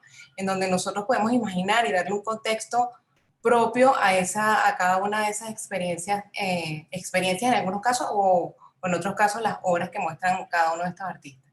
Y me hizo pensar un poco también, porque yo anteriormente tenía como que pensaba que este tipo de arte era como más individual, así como las obras de Onkawara, que mostraba como las postales que se había enviado con los amigos y todo esto. Y ahora viendo, o sea, que es como más, que no necesariamente es personal, ¿no? Me recuerda también un poco a esta serie que se llama El Continuo del Desarraigo, que son una serie de fotografías que tomó Marily Cole a estas casas que están deshabitadas a propósito de las diásporas, ¿no? Que ya que sabes que empiezan a vender las casas y venden como los objetos. Y ella ha hecho como un registro así, por ejemplo, al principio hizo como un registro de las piezas de Lladró y entonces iba fotografiando todas las piezas de Lladró de todas las casas que iban como de las personas que se iban del país, iban vendiendo y después hizo registro de las casas como tal, o sea, esos espacios deshabitados que ya estaban buscando ser adquiridos y que estaban cargadas de una historia, venían que sí con la ropa de las personas, fotografías de las bodas, entonces me parece muy interesante toda la conexión que me hiciste hacer en este momento de la clase. Gracias.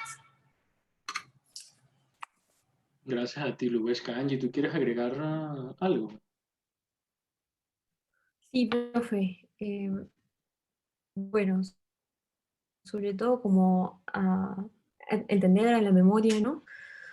Y el curso de la memoria, de cómo puede ser, cómo va completamente ligado, ¿no?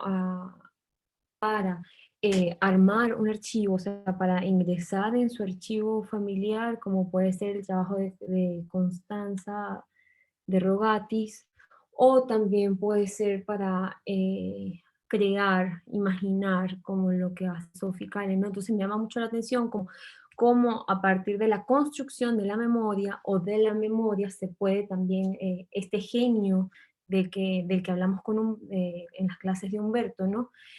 Transforma estas expresiones y estos ámbitos, no solo de lo personal, sino también a estas pulsiones muy individuales, ¿no? O sea, lo de Sofía es casi casi obsesivo, ¿no? Mientras que también para construir un archivo se necesita mucha disciplina, mucho, como usted hablaba, ¿no?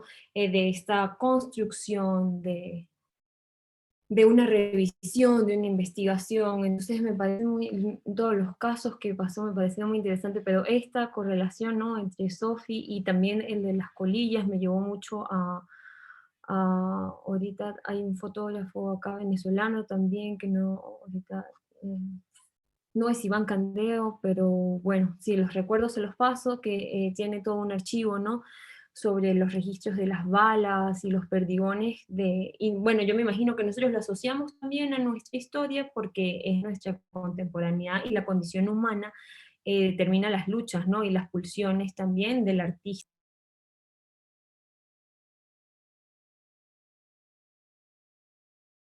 No sé si ya habías terminado, Angie, o se cortó o qué, pero creo que hablabas de Juan Toro, ¿no? Ya Sí. terminé. Ah, ok.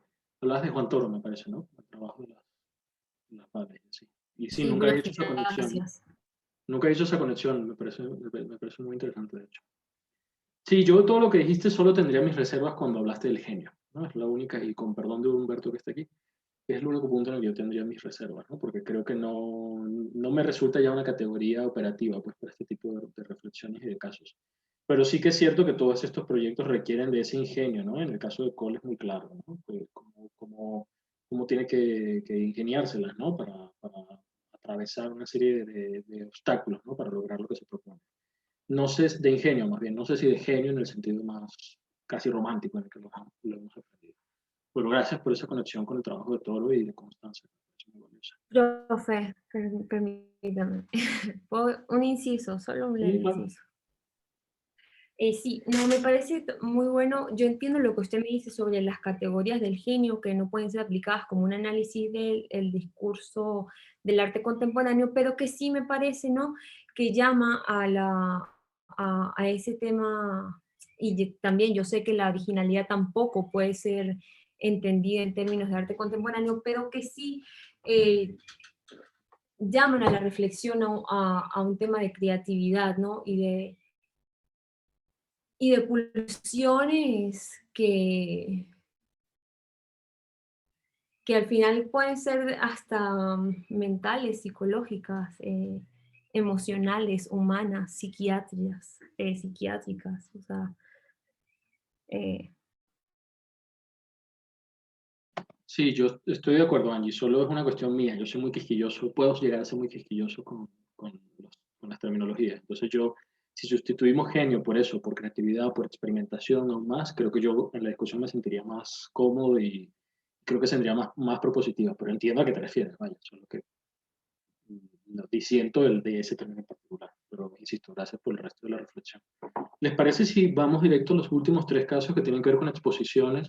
Los cuento un poco rápido y les dejo más bien referencias para quien los quiera complementar por su cuenta y buscar.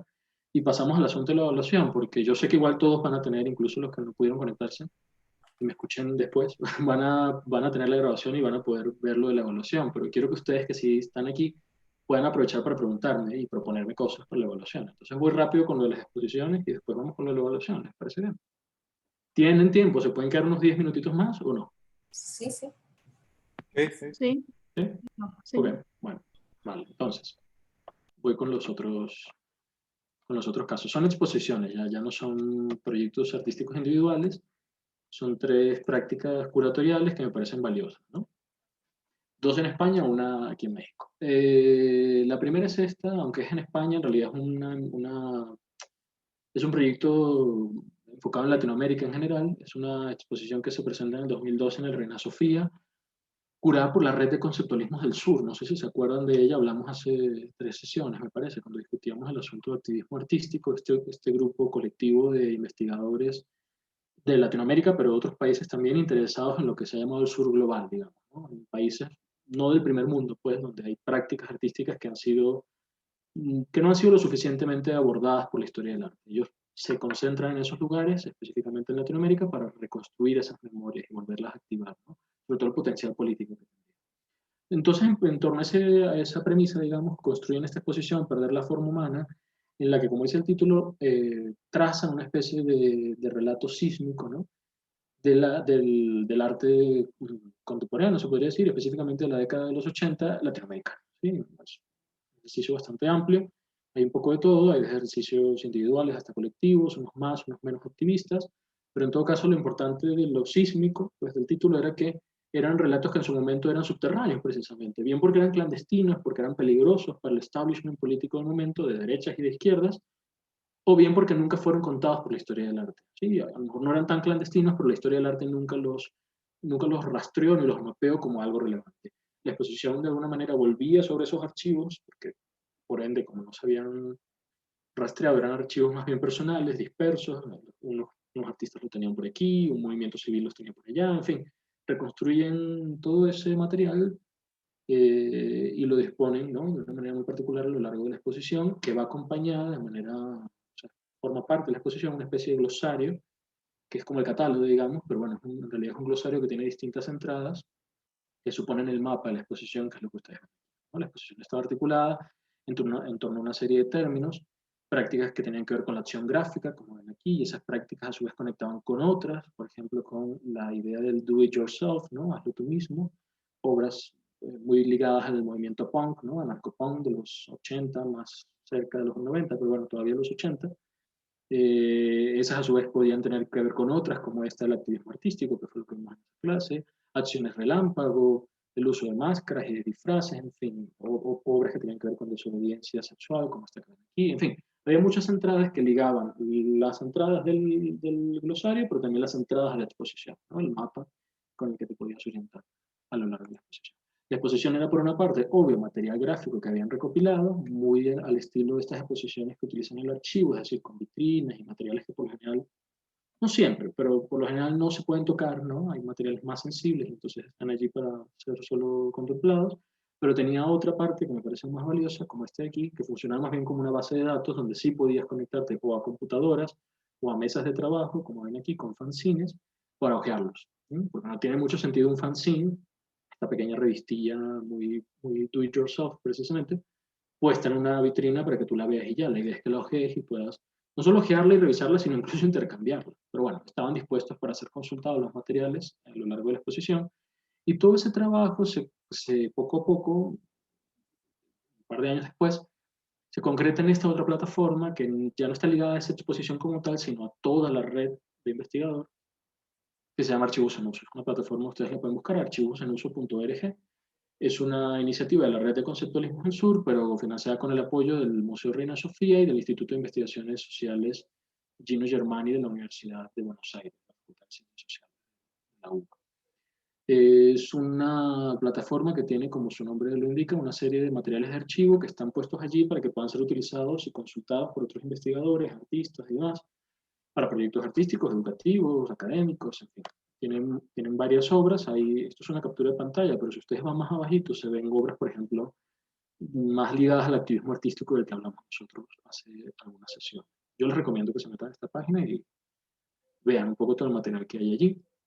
Insisto, no formaba parte ya de esta página, de esa exposición, pero es como una estrategia afín. La otra exposición de la que les quiero hablar, ligada a la práctica del archivo, es esta, el defecto barroco, o el efecto barroco. Es una exposición que se hizo hace más de una década en el Centro de Cultura Contemporánea en Barcelona, respecto al paradigma estético, pero también político, del lo barroco para Latinoamérica. Y las implicaciones que eso tiene en su regambre española. Y cómo ese impacto que ha tenido lo barroco en Latinoamérica viene en buena medida de su influencia española, ¿sí? Y que se entendería en el cruce entre España y Latinoamérica por lo barroco, ¿no? La exposición comenzaba con esta especie de trabalengua que a mí me parece fantástico, y que es también la portada del catálogo, ¿no? Lo hispano está embarrocado, quien lo desembarrocará, el desembarrocador que lo desembarroque, buen deshispanizador será. Embarrocar, dice el argumento de la exposición, que está curada por Jorge Luis Marzo, académico español.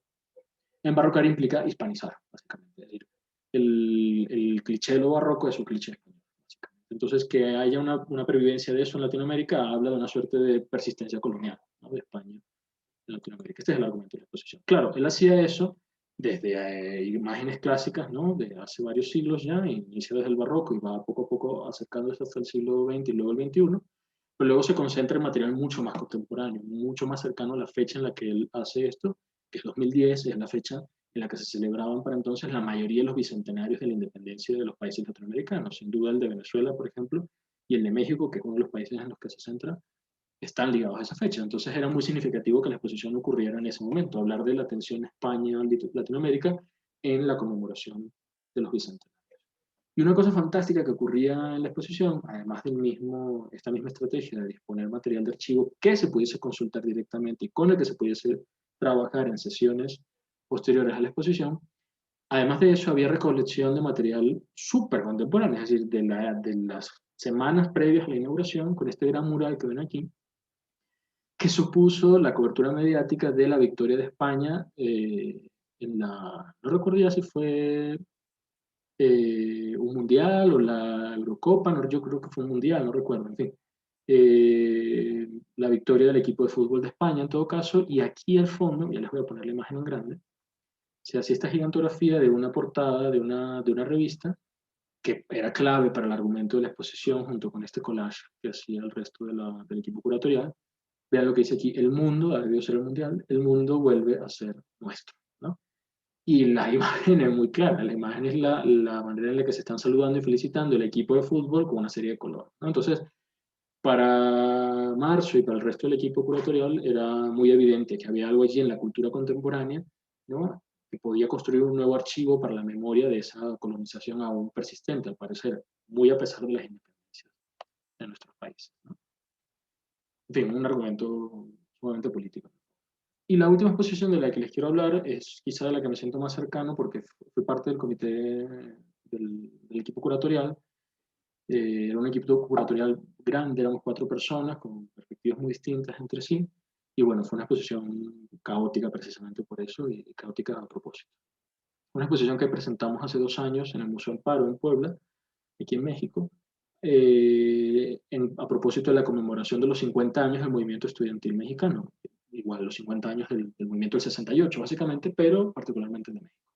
Entonces organizamos esta exposición a petición del Museo Amparo para conmemorar esa fecha, pero lo que queríamos era evitar tener que volver a mostrar, que es un material que se ha visto un montón de veces, queríamos evitar tener que volver a mostrar las mismas imágenes, las mismas fotos, los mismos carteles del archivo que todavía existe de ese movimiento estudiantil de hace 50 años. Entonces lo que intentamos fue, precisamente en esta dinámica del archivo como una memoria viva, reconstruir esa memoria a través de otras cosas que habían pasado a lo largo de esos 50 años, desde el 68 hasta el 2018, y que parecían generar ecos, reverberaciones, como conexiones subterráneas a veces, con el 68, ¿no? Aunque el problema no fuese el mismo, aunque la época no fuese la misma, aunque el contexto no fuese. De allí que titulamos el proyecto La demanda inasumible, porque la hipótesis era un poco que durante 50 años seguía habiendo un montón de demandas, a lo mejor no la misma demanda estudiantil, pero otro tipo de demandas sociales que seguían sin poder asumirlas el Estado en particular, ni la sociedad civil. Es decir, conflictos que seguían abiertos, pues. Y intentamos articular eso a partir de estas dos nociones, imaginación social y autogestión gráfica, ¿no? El título es espantoso y larguísimo, me parece el título como una tesis doctoral, pero bueno, eran como los 3 conceptos, ¿no? La demanda, la imaginación social y la autogestión. Les muestro rápido. Estos son el tipo de materiales que uno, o sea, a lo mejor han visto alguna vez trabajo sobre el 68, quizá hayan visto esto, porque el 68 en México fue, a veces es estudiado como algo tan importante como el 68 del mayo francés. Uy, perdón. Ajá. Este tipo de imágenes eran las que más se conocían de este movimiento, imágenes que recuperaban, ¿no? Ya lo habíamos visto la semana pasada rapidito. Recuperaban la tipografía o los iconos o los símbolos más conocidos de las Olimpiadas de ese año y los reelaboraban a manera de denuncia y de crítica, ¿no? De lo que estaba pasando y de la matanza estudiantil con la que terminó el movimiento. Estas eran un poco las fotografías que se conocían, cómo se usaban los carteles, se pegaban en los autobuses, se llevaban en las marchas, en fin. Esto es el material de archivo que existía. Aquí ven otras cosas, y lo clave de todo eso que pasó en el 68 era la forma de producción y de circulación. Eran producciones por lo general anónimas, sin duda colectivas, y colaborativas. Ocurrían en trabajo en conjunto de varias personas en los talleres, y por lo general no se firmaban, es decir, no estaban pensadas como obras de arte, estaban pensadas como propagandas y como panfletos de denuncia, ¿sí? Entonces, ¿cómo recuperar todo eso sin volver a caer en el cliché de mostrar exactamente las mismas imágenes? Lo que intentamos fue abrir esa discusión a otros momentos históricos. Empezamos a buscar material local en Puebla y nos topamos, por ejemplo, con la escena anarcopunk de los 80 y 90, y los fanzines que se hacían, y veíamos, por ejemplo, este tipo de guiños, ¿no? Esta es la portada de un fanzine que tiene exactamente la misma imagen de una de las estampas que se utilizaron como denuncia en el movimiento del 68. O veíamos unos años más adelante, en otra ciudad, en Oaxaca, una serie de protestas que se transmitieron a través de fanzines y de grafitis en las calles, que recuperaban imágenes, fíjense, esto es en el 2006, recuperaban imágenes de casi 40 años antes, en la misma imagen del tanque de las Olimpiadas. O algunos años después, en el 2012, cuando desaparecen varios estudiantes, perdón, en el 2014, cuando desaparecen varios estudiantes en otra ciudad, 43 para ser específicos, las campañas de denuncia en contra de ese acto volvían a retomar esa tipografía, ¿no? Y ya no era México 68, sino México 43.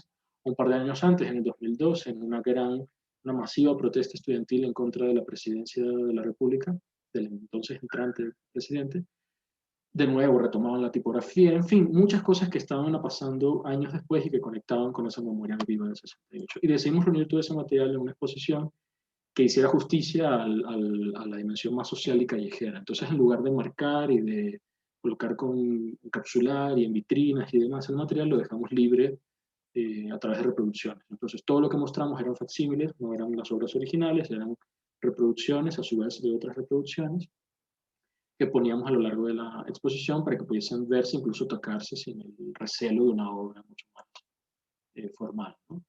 Y bueno, fuimos articulándolo a través de distintos módulos, por momentos históricos específicos, protestas del 68 y luego posteriores, en los 70, en los 80, en los 90, como ven aquí, había toda una sala dedicada al movimiento anarcopunk y a los fanzines para que los pudieses tomar y leer y llevar a lo largo de la sala mientras terminabas de ver la exposición. Un poco más adelante, ya entrados los 90, el auge del net art y de protestas, pero a través del internet, y teníamos unas piezas también que se disponían en estas computadoras de entonces. Y el auge más cercano a nuestras fechas de lo digital, donde había protestas tramadas a través de las redes sociales, protestas estudiantiles, por ejemplo, que se organizaban a través de Twitter, y marchas, ¿no?, que se organizaban a través de redes como Tumblr y demás. Entonces, bueno, ahí había otro grupo que estaba ligado a la gráfica, ya no a lo análogo, sino a lo digital. Y finalmente había una sala que llamábamos la caja de resonancia, donde todo ese material que habías visto en la exposición, una exposición muy larga, podías recuperarlo porque lo volvías a tener allí en una reproducción más que te podías llevar. Entonces tenías algunos carteles que habías visto, algunos stickers, calcomanías, algunos panfletos pequeños, en reproducción, en varias reproducciones, y podías tomar uno y llevártelo con la esperanza, esa era nuestra idea, de que al salir del museo pudieses pegarlo en alguna parte y mantener viva esa memoria. Y en lugar de producir un catálogo que recogiera todo ese material, produjimos este fanzine que ven aquí, que tenía también investigaciones de investigadores, textos de investigadores locales invitados, es decir, no del comité curatorial. Todo eso se completaba con otra serie de estrategias como tocadas, por ejemplo, no una inauguración formal, sino que una especie de tocada de rock punk en la noche en el museo, invitando bandas que habían estado ligadas a esos movimientos, en fin, no recuerdo, unos ciclos de cine que tenían que ver con la reconstrucción de la memoria también, a nivel latinoamericano, no solo en México. Y había una lista, hay una playlist que todavía está disponible en Spotify, que contaba exactamente esto mismo, pero en música, y contaba esas protestas y esos movimientos sociales de 50 años, pero en música. En fin, eran tres estrategias que me parecían valiosas a nivel curatorial para pensar el asunto del archivo y de la memoria. Y con eso termino, no sé si alguien quiera comentar algo, y si no pasamos, por cuestiones de tiempo, a lo de la evaluación. ¿Qué opinan? Súper interesante, pues, la verdad es que estos tres proyectos. Yo quería retomar un poquito hacia atrás y es que recordé cuando estábamos hablando sobre todo de los registros en las obras, o sea, tal cual, como el archivo. Hay un artista venezolano que tiene poquitos seguidores, yo lo conozco, se llama Juan Ernesto Requena. En su Instagram, él se toma todos los días una fotografía del dedo sobre la cámara del celular y queda grabado como el rojo de la sangre en la foto, y además coloca las horas de vida que tiene en cada día. Entonces está súper interesante el proyecto, me gusta muchísimo, y si lo quieren ver, pues para que para que lo vean. Se llama Juan Ernesto Requena en el Instagram y ahí ven un poquito sobre la historia de él. Inicialmente él había puesto las coordenadas del lugar justo donde se tomaba la foto, las coordenadas de GPS, pero después lo quitó, yo creo que por un tema de seguridad, de que no supieran justamente por dónde siempre andaba, ¿no? Entonces, pero está súper interesante ese proyecto y va bien relacionado con lo que estamos hablando, ¿no?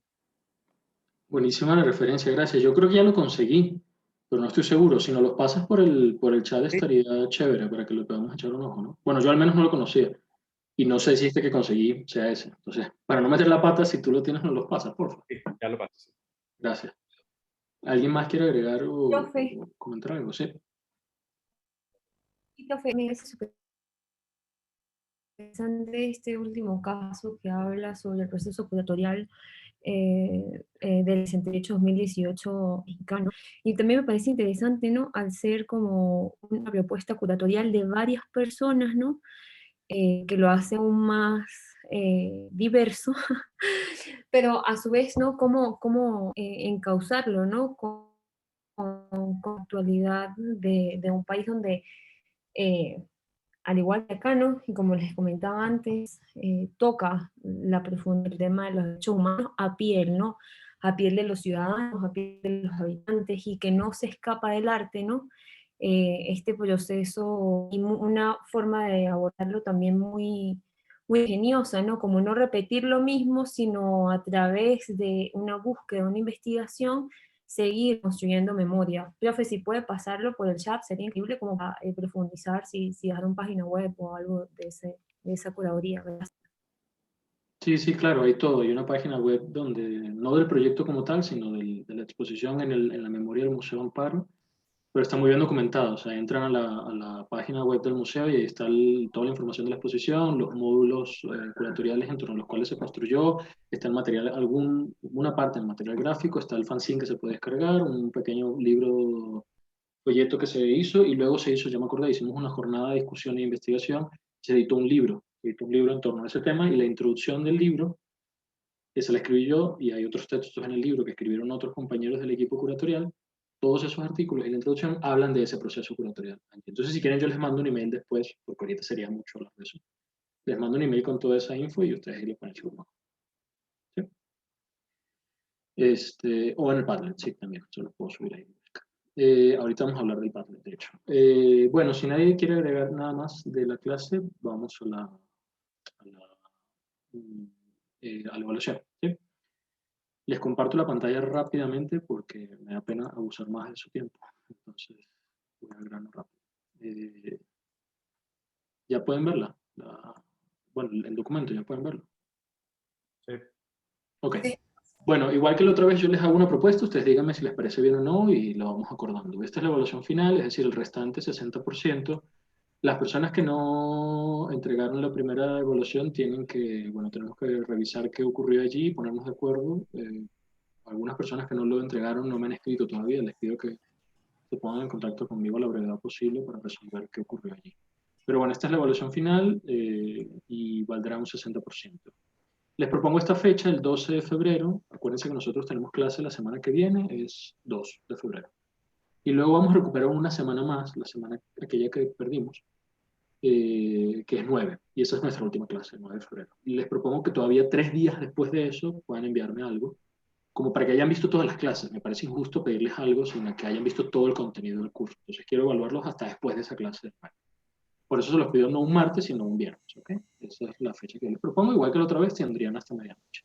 No les puedo dar mucho más que esto, como la vez pasada, porque yo necesito corregir y entregar las notas al diplomado y que el diplomado su vez la entregue a la universidad. Entonces, bueno, creo que este puede ser la fecha.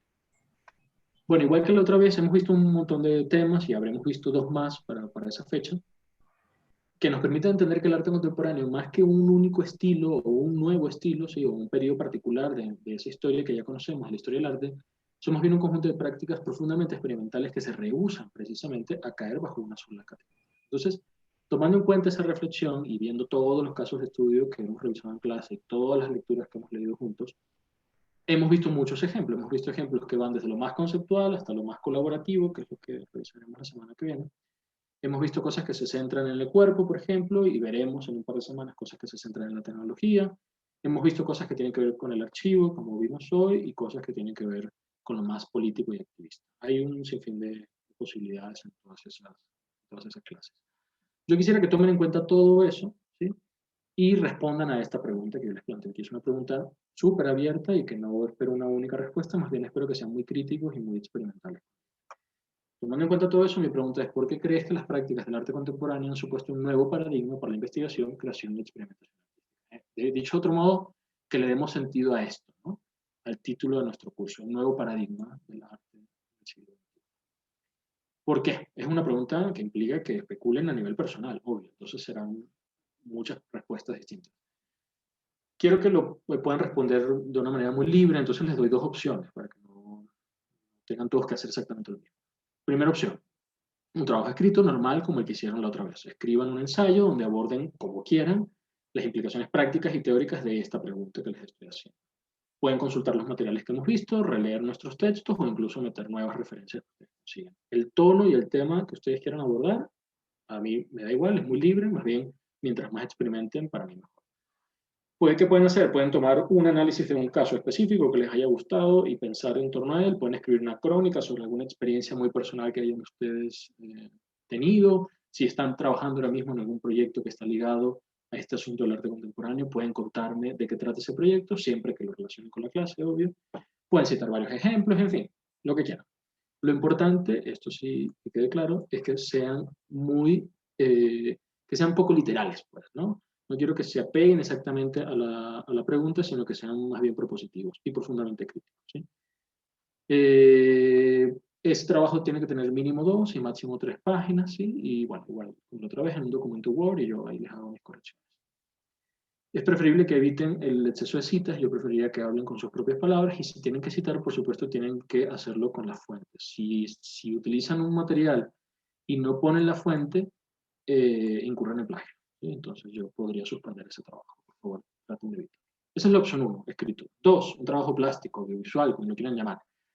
Muchos de ustedes tienen prácticas como tal de artísticas, es decir, algunos se interesan más en lo teórico, algunos más en lo práctico. Me gustaría que aquellos que se interesan en lo práctico pudiesen hacer algo práctico. Entonces, hagan lo que quieran, una producción que puede ser audio o audiovisual, en fin, a través de la cual expresen, ¿no? Con la técnica que ustedes quieran. Yo aquí pongo algunas, pero ustedes lo que quieran, pintura, grabado, fotografía, video, audio, collage, performance, instalación, lo que sea. A través de cualquiera de esas técnicas analicen la pregunta que les estoy poniendo, ¿sí? Igual, tono y tema libres. Algunos ejemplos, pueden concentrarse en un concepto, ¿sí? Lo que sea el cuerpo, y hacer una obra que tenga que ver con eso, o la memoria, y hacer una obra que tenga que ver con eso. Puede ser una composición de varios casos que hemos estudiado a lo largo del curso, en una suerte de reapropiación, plagio, ensamblaje, ¿no? O retomar algún trabajo que ustedes ya tengan, alguna línea previa que ya exista por allí y que crean que merece la pena retomar en función del curso. De nuevo, lo importante es que sean propositivos y críticos.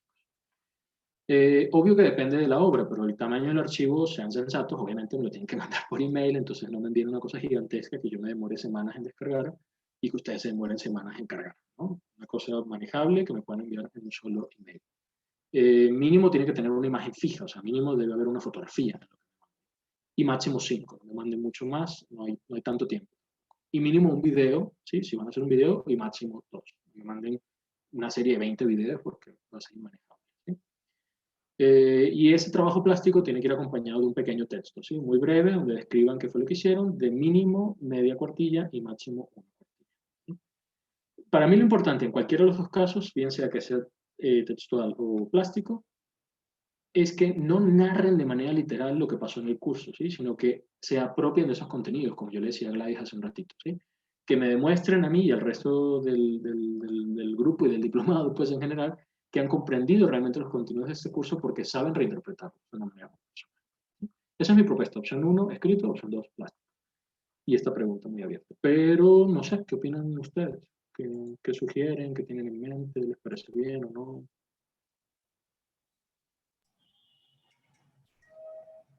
Sí, está muy bueno. Además que las dos opciones es buenísimo porque cada quien puede escoger. Sí. Ok. ¿Más comentarios? Está muy bien.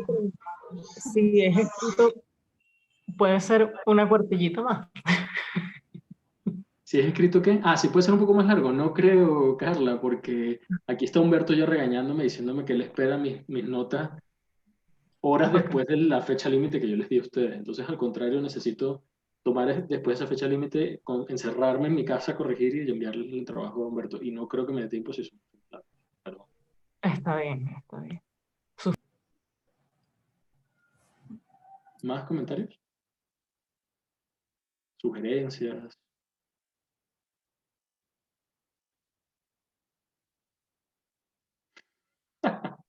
Bueno, muy bien. Entonces, así lo hacemos. Yo les mando esto en un email con Gabriela y bueno, si tienen dudas, todavía tenemos 2 clases más para vernos y para hablar. Y bueno, ya nos vemos la semana que viene. El tema de la próxima clase es la colaboración. Y hay 2 textitos, no están muy largos, pero como son 2, si no les da tiempo, escojan uno. Yo qué sé, que les parezca más fácil, más corto. A lo mejor ya lo leyeron y lo quieren releer, no sé, escojan uno al menos. Al menos lean uno. Si pueden leer los 2, mucho mejor. Y ya, nos vemos en una semana y seguimos. ¿Sí? Bueno, muchísimas gracias. Gracias a ustedes. Gracias, Saludos, Renato. muy bien. Y por darnos alternativas también para el trabajo final. Chao, cuídense. Chao. Chao, chao, chicos. Bye.